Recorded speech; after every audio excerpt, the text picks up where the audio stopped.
सुधीर भाऊ भेटले होते, बावनकुळे साहेब भेटले होते, सामंत साहेब होते, नेते साहेब माझे खासदार हे होते. त्यांनी भेट घेऊन दिली. त्यांनी सांगितलं, बावनकुळे साहेबांनी बोलले तर जे काय आहे ते सत्य आपण करू आणि जे काही गेलंय तुला परत मिळवून देईल एवढी त्यांनी ग्वाही दिली होती.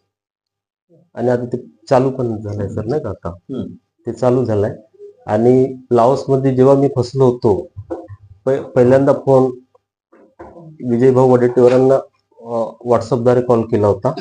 त्यावेळेस भाऊने तू घाबरू नको म्हणून भाऊने लगेच मी जिथं होतो तिथून लोकेशन मागवल्यानंतर माझी आई आणि माझी पत्नीला बोलावून घेतले, त्यांना आर्थिक मदत दिली. तिकीट काढण्याचे पण माझ्याजवळ पैसे नव्हते, कारण हे सर्व काही मी गमावून बसलो होतो.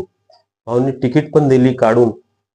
आणि स्वतः पावसाळी अधिवेशन जेव्हा चालू होता, भाऊ स्वतः त्याच्यानंतर मला भाऊनी एक दिवस भेटासाठी बोलवलं. भाऊला भेटल्यानंतर मी आपली कथा पूर्ण सांगितलं भाऊंना. भाऊ माझं असं असं प्रॉब्लेम आहे, असं असं चालू आहे माझ्यासोबत म्हणून. भाऊने त्या क्षणी सर्व गोष्टी हे करून या प्रकरणाचा उलगडा केला. आणि जे काही मला आर्थिक मदत होती ना, ते भाऊ देत गेले. कारण परिस्थिती एवढी हालाकीची आहे ना माझी, भरपूर हालाकीची आहे. आणि आपले जे चंद्रपूर प्रशासन आहे ना, खूप गतीनं काम करत आहे.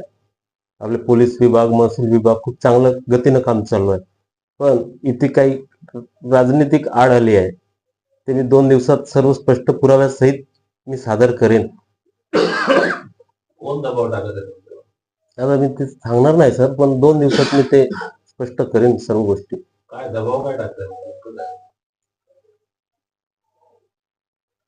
कशा प्रकारचं? तू सांग, नाव नको, नाव तर तू उघड कर वाटल्यास मग काय करायचं.